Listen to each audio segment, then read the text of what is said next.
Beloved, for more than 2,000 years, humanity has lived under the weight of a profound misunderstanding, an expectation that has shaped religions, divided nations, and filled hearts with both hope and fear. It is the belief that the second coming of Christ is a future event, a moment of divine intervention, an appearance in time and space when a figure will descend from the heavens to restore order to a suffering world.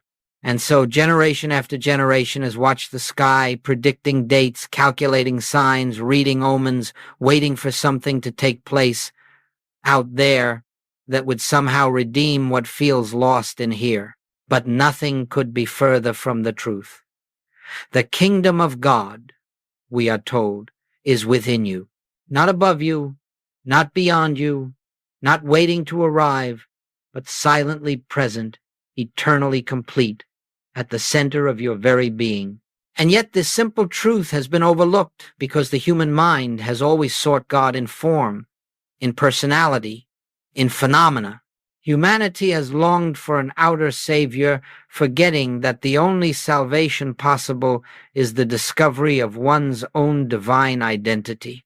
This is the misunderstanding of the ages, that Christ is a person and not a presence, that Christ must return, when in truth Christ never left, that Christ must arrive, when Christ has always been the life of your life, the breath of your breath, the consciousness of your consciousness.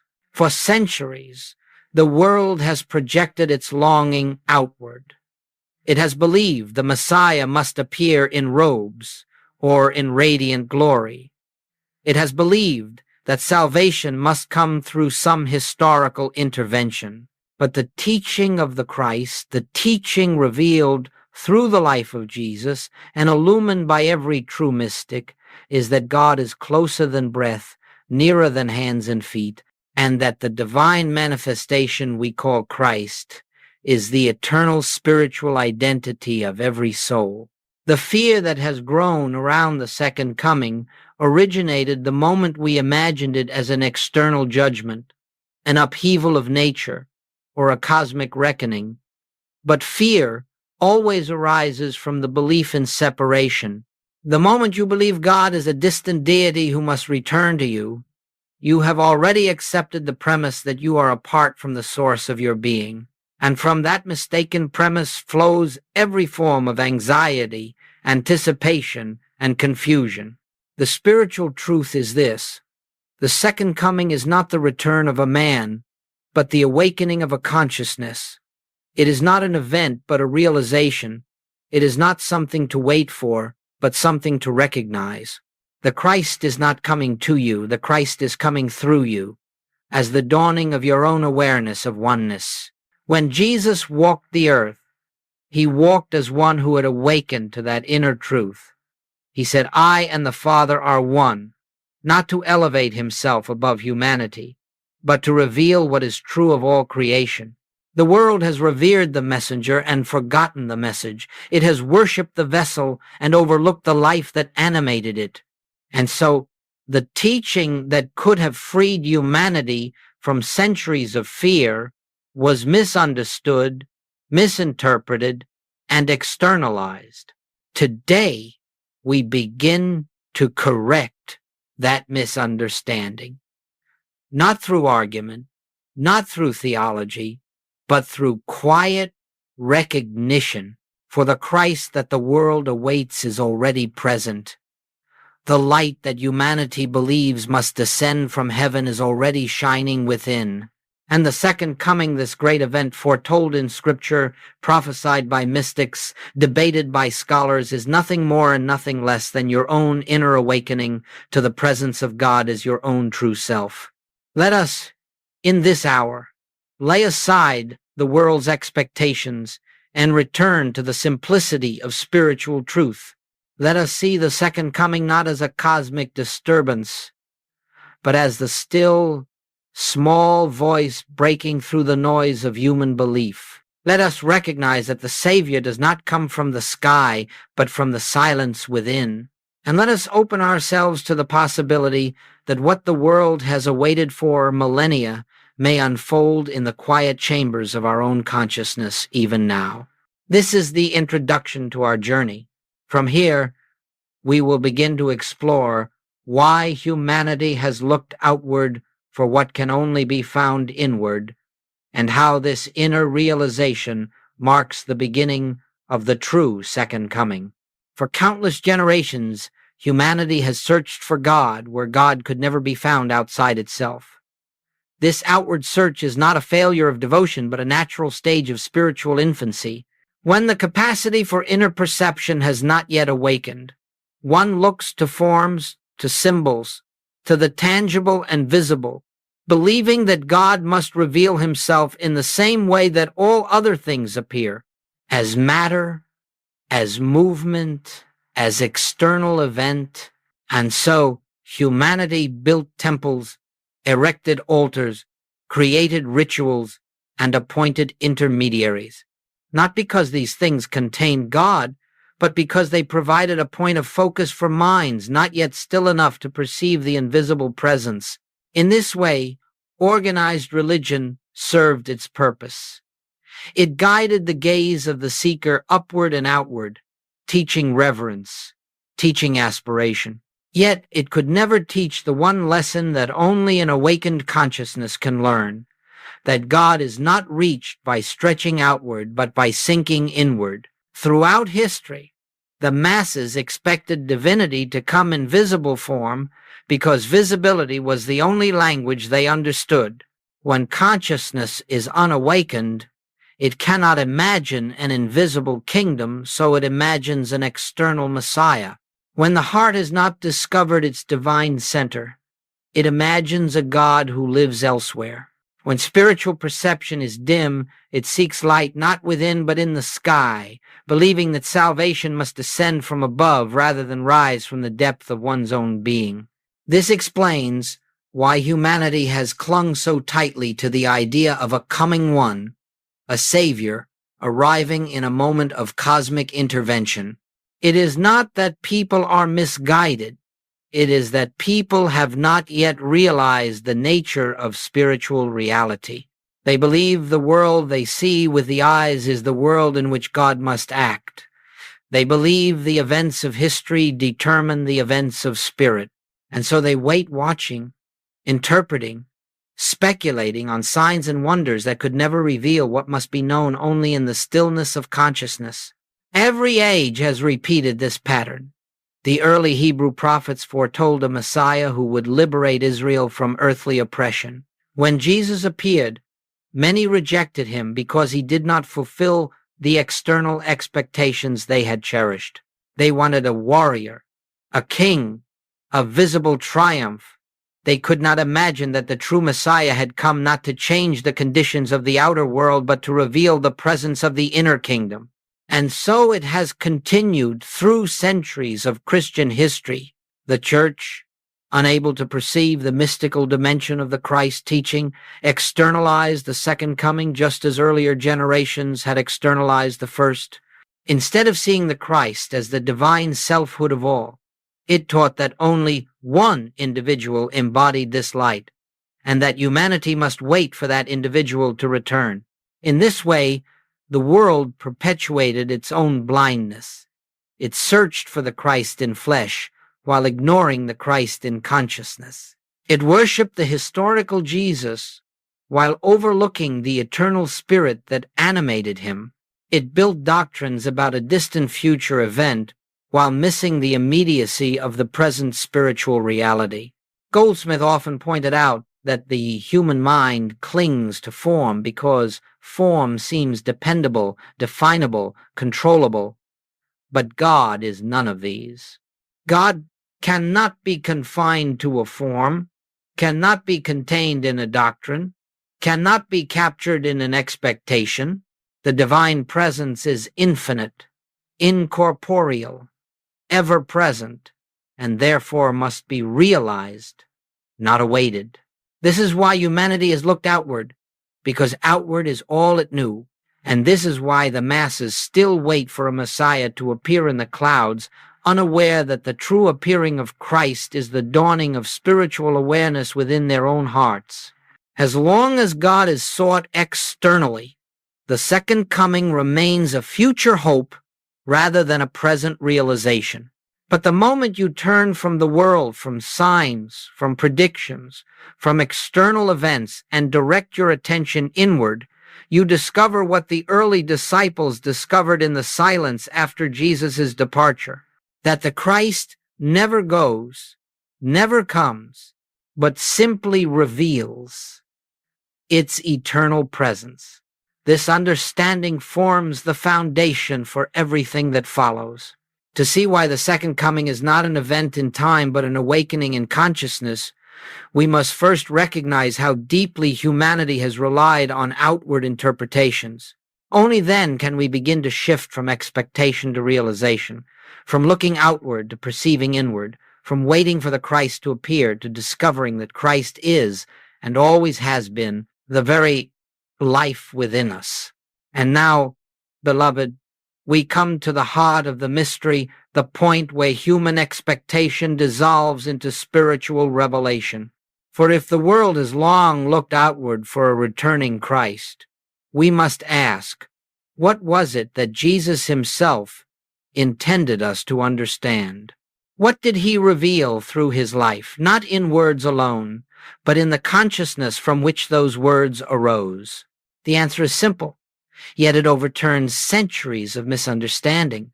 The second coming is not the return of a person. It is the awakening of the Christ within you. When Jesus spoke, he spoke from the awareness that his identity was not limited to a Hebrew man born in Bethlehem. He spoke from the realization of the Christ, the divine sonship, the living presence of God expressing itself as individual being. And when he said, "I am the way," he did not mean that his human personality was the way. He meant the I am, the divine identity at the center of every soul, is the way, the truth, and the life. Never once did he claim that this consciousness belonged to him alone. Never once did he imply that others should await his return in a body. Instead, he said, "The works that I do, ye shall do also." He said, "The kingdom of God is within you." He said, "Lo, I am with you always." These were not the promises of a man planning to return in the future. They were the declarations of a spiritual reality available to all who awaken to it. Joel Goldsmith understood this with a clarity rare in the world. He taught that Christ is not a person, but a state of consciousness God realized as the true identity of the individual. Jesus was the embodiment of that consciousness, the demonstration of what it looks like when a human being lives in perpetual oneness with the infinite. But what he demonstrated was not an exception. It was a revelation of what is true of every soul. Therefore, the second coming is not the reappearance of Jesus in the flesh. The flesh could add nothing to your salvation. The second coming is the moment when you awaken to the same consciousness that animated him, the moment when you too can say, "I and the Father are one," not as a statement of pride, but as a recognition of truth. This is what Goldsmith called the inner christing, the dawning of spiritual identity, the recognition that the life within you is not separate from the life of God. It is not a human achievement. It is not the result of study or discipline. It is a divine revelation that arises when the mind becomes still enough to perceive what has always been. For the Christ does not come from without. It unfolds from within, like a flower blooming in the warmth of the sun. It does not enter you. It reveals itself as your own essence. It does not arrive in time. It is eternally present, waiting only for your recognition. This is why Jesus said, "Before Abraham was, I am." He was not referring to the birth of the man Jesus, but to the timeless nature of the Christ presence, the indwelling I that has no beginning and no end. To look for Christ to return in the sky is to continue believing in separation.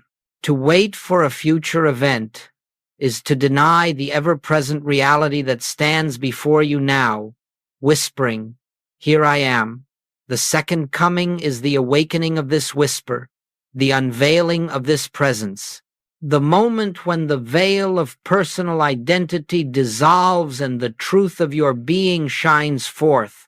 Goldsmith reminded us again and again, the Christ is the divine activity of your consciousness. It is the presence that heals, that guides, that illumines, that sustains. When you recognize this, even faintly, you have touched the beginning of the second coming. When the sense of separation begins to fade, the second coming has begun in you. When fear loses its authority and inner peace becomes your dwelling place, the second coming is unfolding. When you no longer seek God through effort, but realize God as the very foundation of your existence, the Christ has come. And so we say, not as metaphor, but as spiritual fact. The second coming is the unveiling of your true identity. It is not an external event. It is the awakening of God consciousness within the temple of your own being. This is the revelation Jesus lived, the revelation he imparted, and the revelation Goldsmith labored to restore to its rightful place in the hearts of seekers. Let us, therefore, set aside the notion of a returning figure and turn our attention inward, where the true coming takes place.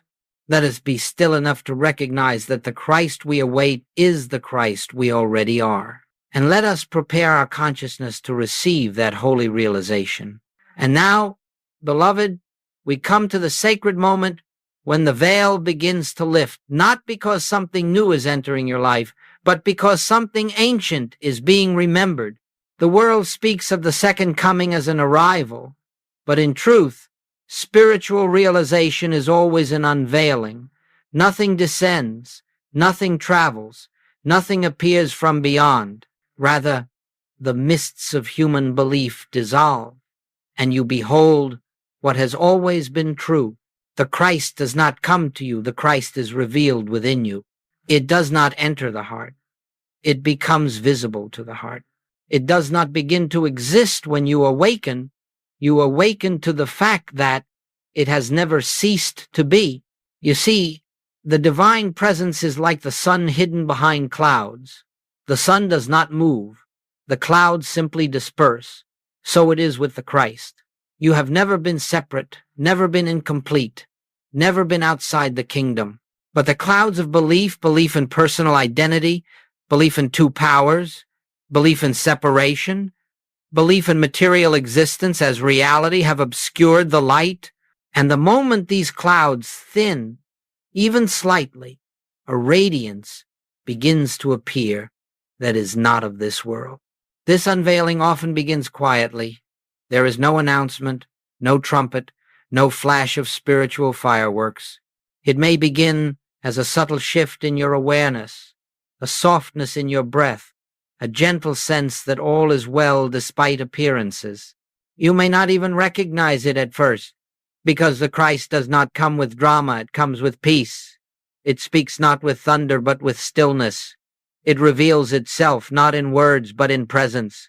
Joel Goldsmith often said that spiritual awakening is the moment you realize you have been looking at life through a window clouded by centuries of human belief.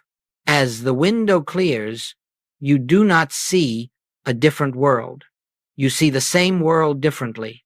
What once appeared as lack, you now behold as fullness. What once appeared as conflict, you now perceive as illusion. What once appeared as sickness, you now sense as a misinterpretation of the divine perfection that is always present.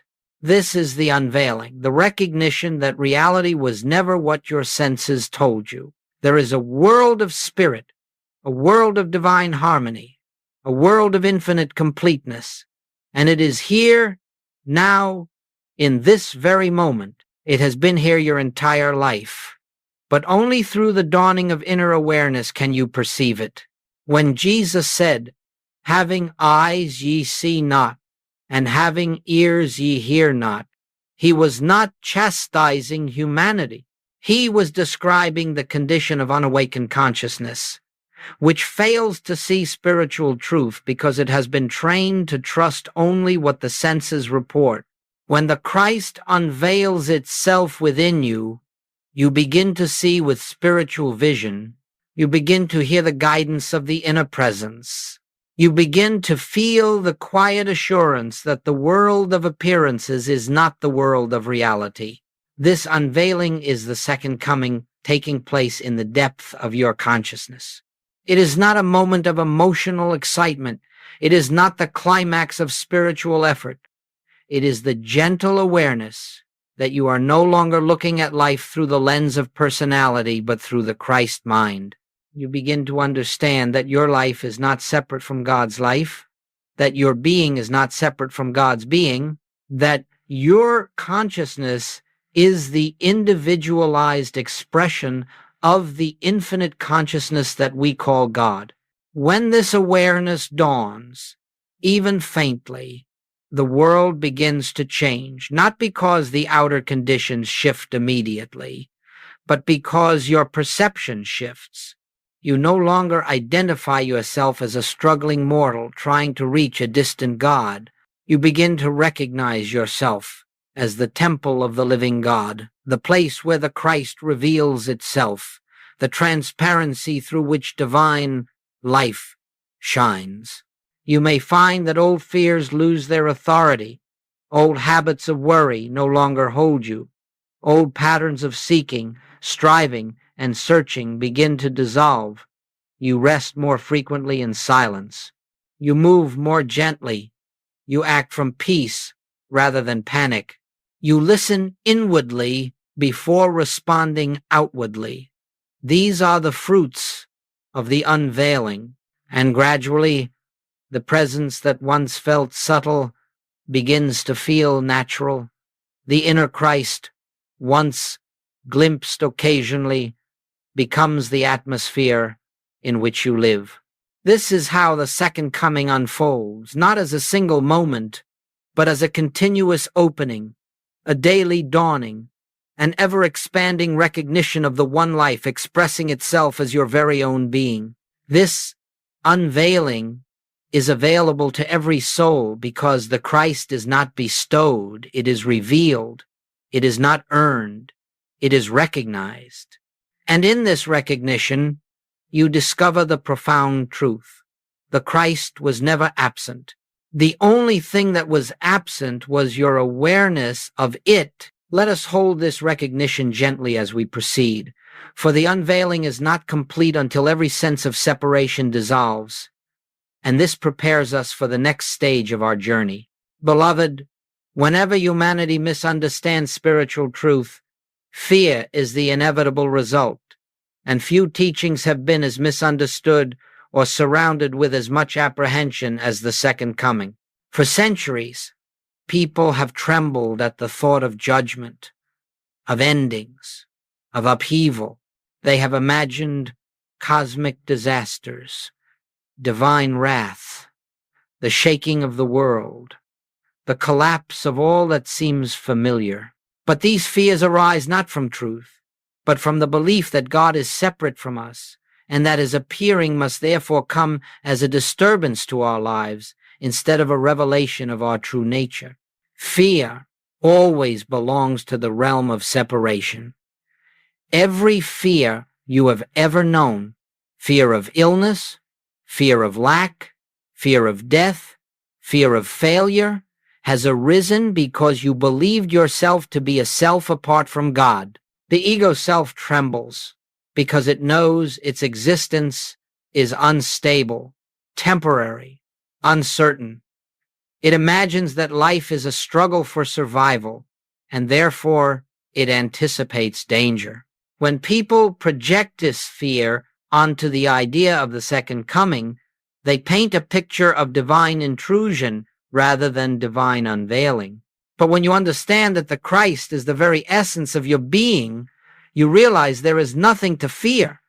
How could you fear the appearing of your own true self? How could you dread the coming of the very presence that sustains you, breathes you, loves you? The only thing that fears the Christ is the false sense of self, the ego, and it fears not because Christ threatens it, but because Christ reveals it to be an illusion. This is the root of the misunderstanding. The second coming is not the end of the world. It is the end of the false world you have carried in your mind, the world of fear, separation, and limitation. The world that dissolves in the presence of Christ is not the physical earth, but the mental realm of mistaken identity.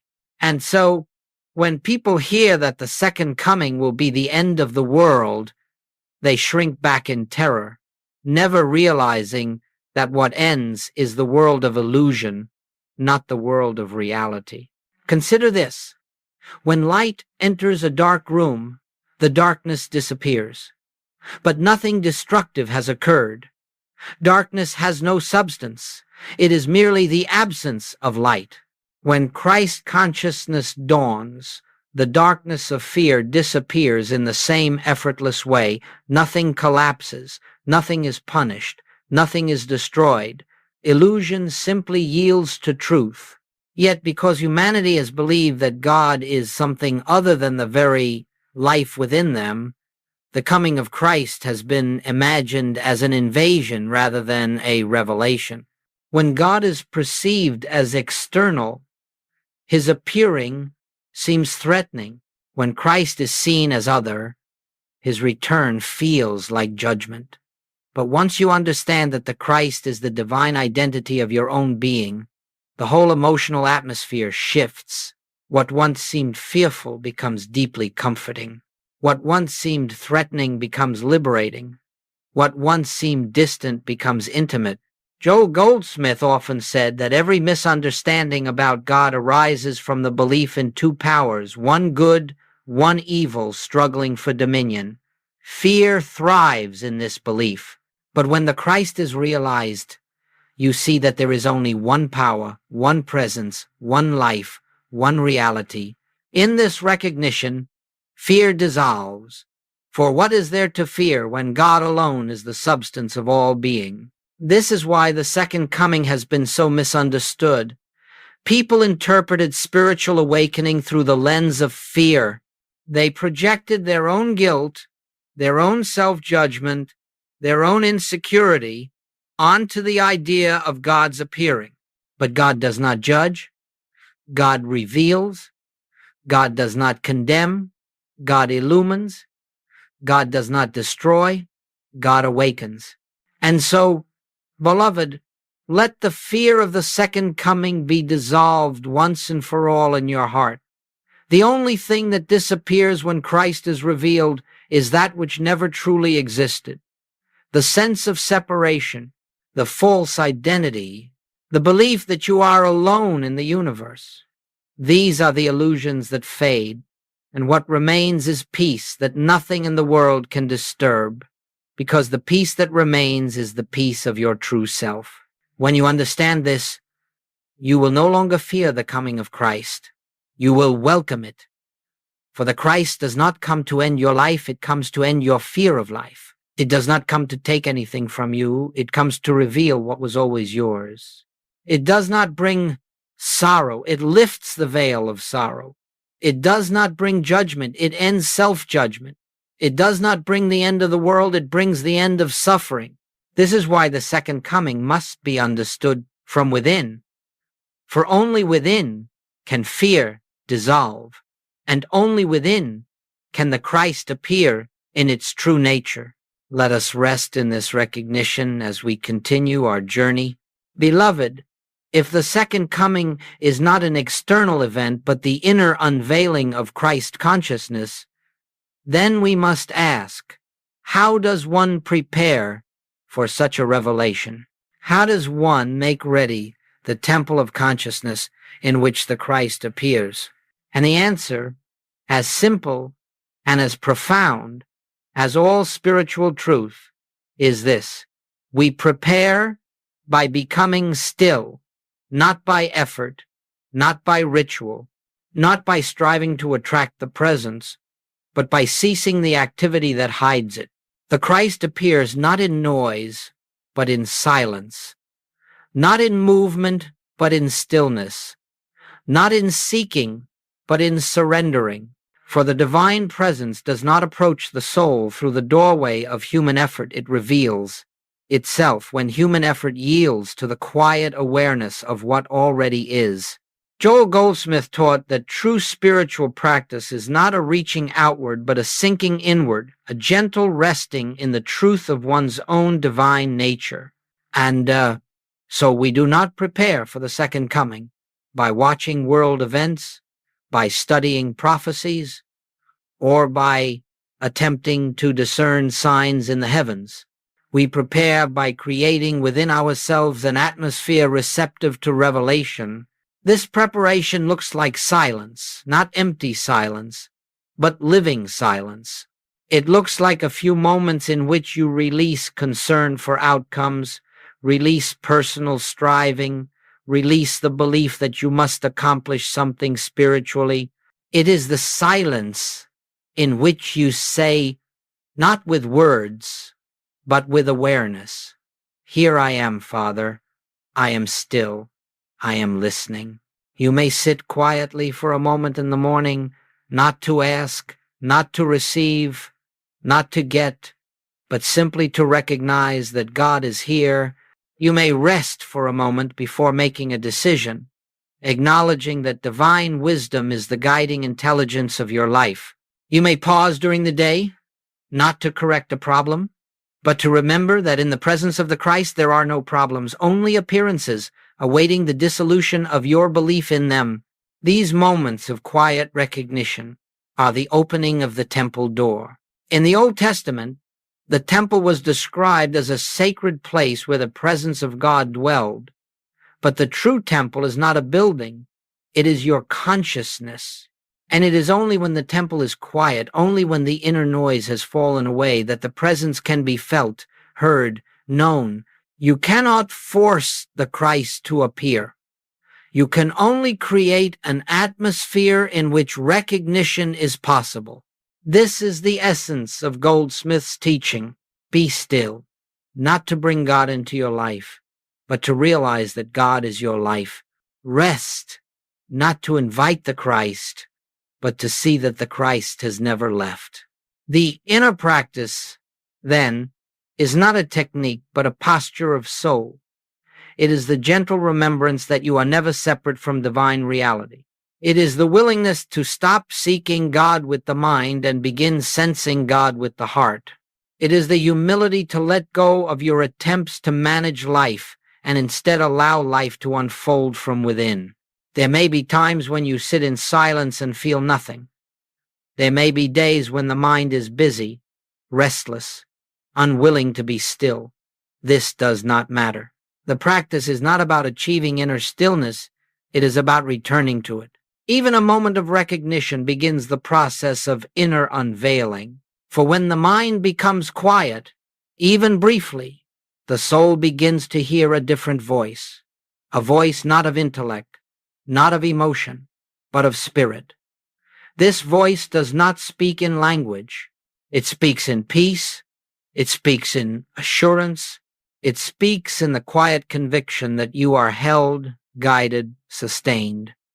And that peace, that assurance, is the earliest sign of Christ consciousness appearing. You do not need long hours of meditation to prepare the temple.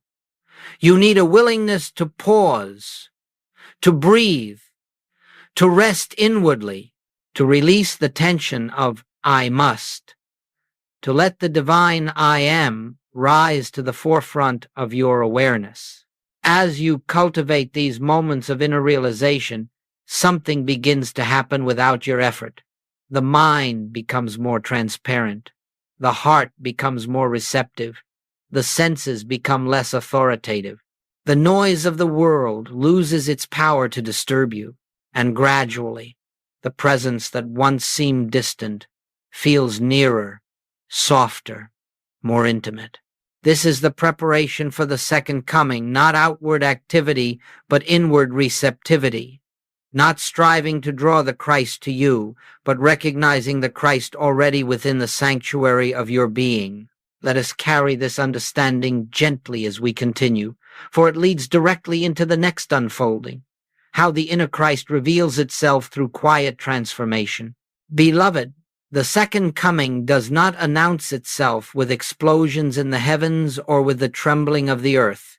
It does not tear through the fabric of nature, nor does it shake the foundations of the physical world.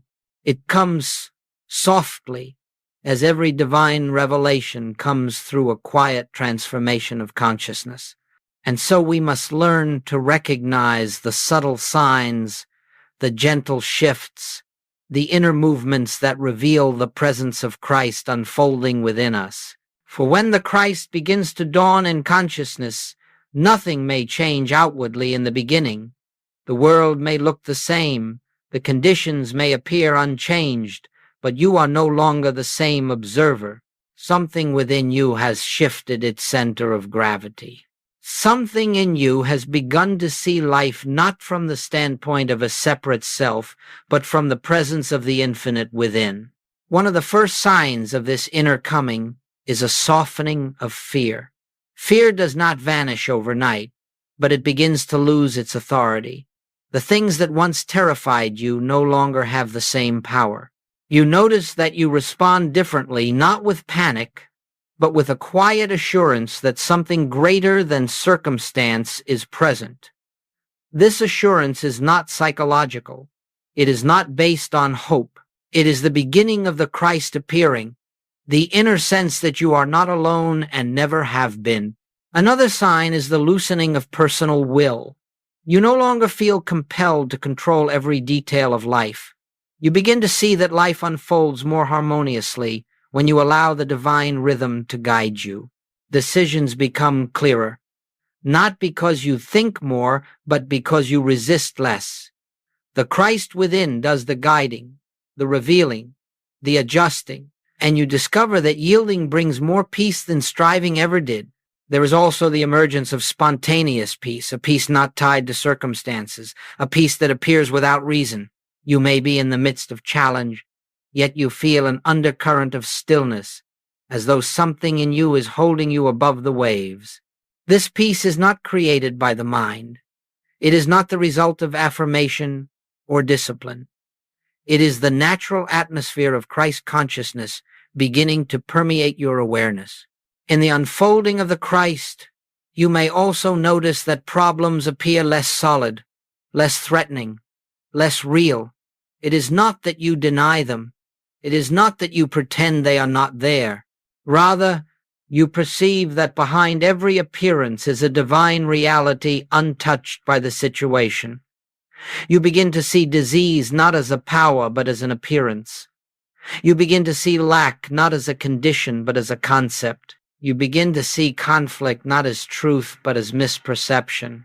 And with this new vision, fear dissolves and harmony begins to emerge. Another unmistakable sign is the rise of compassion that is not of yourself. You find yourself more patient with others, not because you have tried to improve your character, but because you see through their behavior to the same divine self that lives in you. Judgment softens. Criticism lifts. You begin to see the Christ in your neighbor, even when their behavior contradicts their true identity. This is the Christ, seeing itself through you. Then there is the sense of inner guidance, which becomes more frequent, more natural. Not a voice, not an instruction in words, but a quiet knowing, a direction that arises from silence, not from analysis. You begin to trust this inner movement because you recognize that it does not come from personal thought. It comes from the presence that guides all life. This guidance leads you gently, often unexpectedly, yet always with perfect timing. And perhaps the most sacred sign of all is the diminishing of the sense of me. You begin to sense that the life you had long called your life is not personal but divine. You are not living life. Life is living you. You are not thinking thoughts. Thoughts arise in consciousness. You are not creating good. Good reveals itself through you. This subtle shift marks the beginning of the end of the false self, the beginning of the realization that your true identity is not a separate being at all, but the individualized expression of the One. These signs are not dramatic. They are not emotional. They are quiet transformations that unfold gently, like dawn spreading across the horizon. The outer world may not notice at first, but you will know. And in time, others will see the fruits of this awakening not because you speak of it, but because you live from it. This is the second coming in its truest form, not the arrival of a figure in the sky, but the appearing of Christ consciousness in the sanctuary of your soul. It is the dawning of truth where once there was ignorance, the blossoming of peace where once there was fear, the rising of love where once there was separation. And as this transformation continues, you discover something astonishing. The Christ you once sought as a future event has been the essence of your being all along. Let us carry these signs gently as we move deeper, for the next unfolding reveals how this inner appearing becomes the very atmosphere of daily life. Beloved, when the Christ has begun to unveil itself within you, when fear has softened, when peace has arisen without cause, when the inner guidance has become more real than human reasoning, then a profound shift takes place. You begin to live, not as a seeker of God, but as one who abides in God. You begin to walk, not toward the light, but in the light. And this quiet, continuous abiding is what it means to live in the ever-present Christ. It is not that you suddenly become perfect in the eyes of the world. It is not that every outer condition immediately reflects spiritual harmony. What changes first is not the world, but your center of being. You no longer stand in the consciousness of a separate self, reacting to circumstances. You stand in the awareness of the one presence, the one life, the one power. And from this center, life begins to unfold with a grace that is not of your doing. Joel Goldsmith often taught that the spiritual path is not about improving the human self, polishing it, perfecting it, or making it worthy.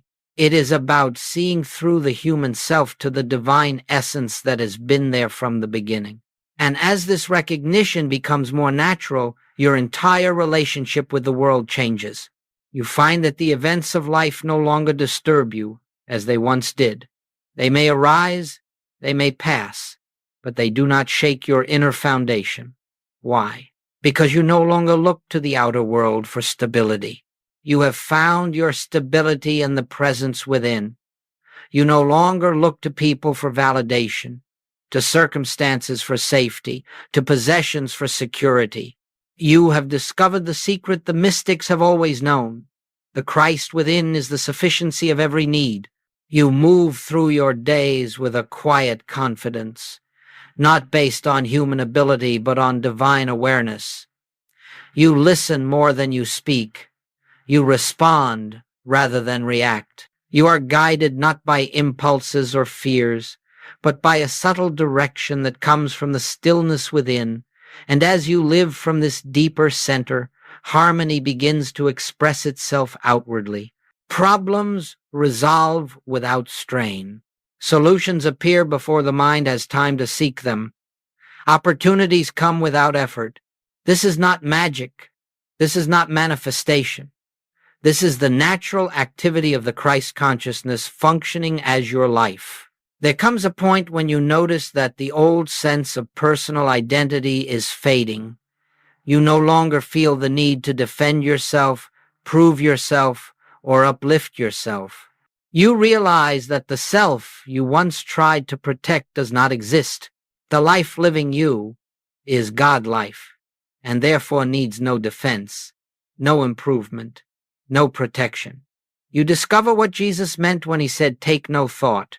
To the personal mind, it sounds impossible, but to the awakened consciousness, it is the most natural way of being. Another sign of living in the ever-present Christ is the diminishing of inner conflict.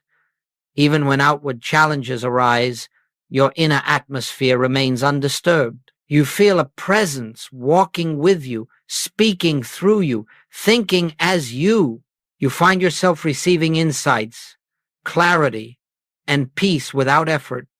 You sense that everything is unfolding in divine order, even when appearances seem contrary. You trust not as belief, but as awareness.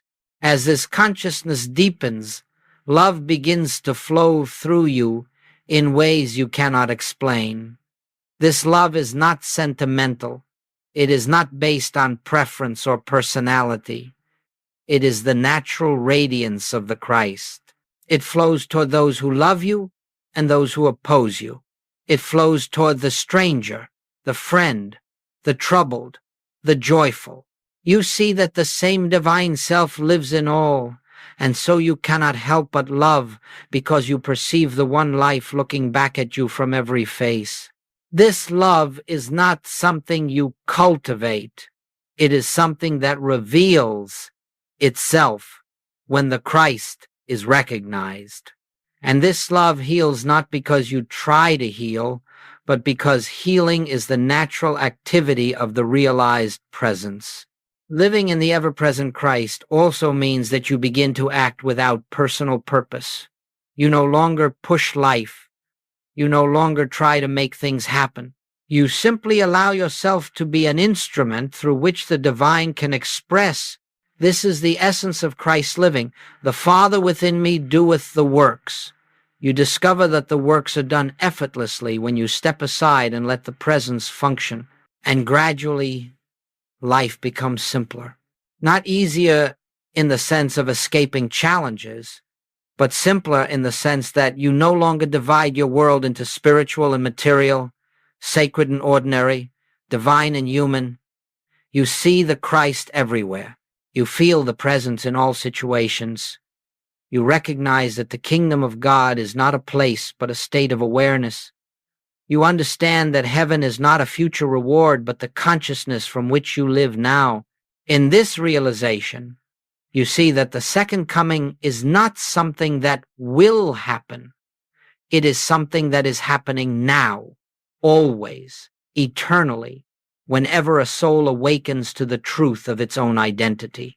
And living in the awareness of this truth, you cannot help but radiate peace, stability, compassion, and clarity, not because you try, but because the Christ consciousness is the atmosphere of your being. This is the life Jesus lived. This is the life the mystics live. This is the life Goldsmith pointed to, a life lived in the light of realization, a life where the outer world becomes the transparency through which the divine shines. And as this realization becomes steady, you begin to understand the true meaning of salvation, not deliverance from the world, but deliverance from the illusion of separation. Let us carry this awareness gently, for we now approach the final unfolding of this teaching. Beloved, as we come to the close of our time together, let us be very still for a moment. Let us rest in the awareness that nothing we have spoken of is a promise for the future, nor a prophecy waiting to unfold. It is a revelation of the eternal, an unveiling of what has always been true, quietly awaiting your recognition. The second coming is not an event that sweeps across the sky. It is not a moment when the world will be startled into awakening.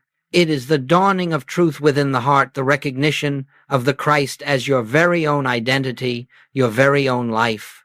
It begins not with miracles, but with awareness.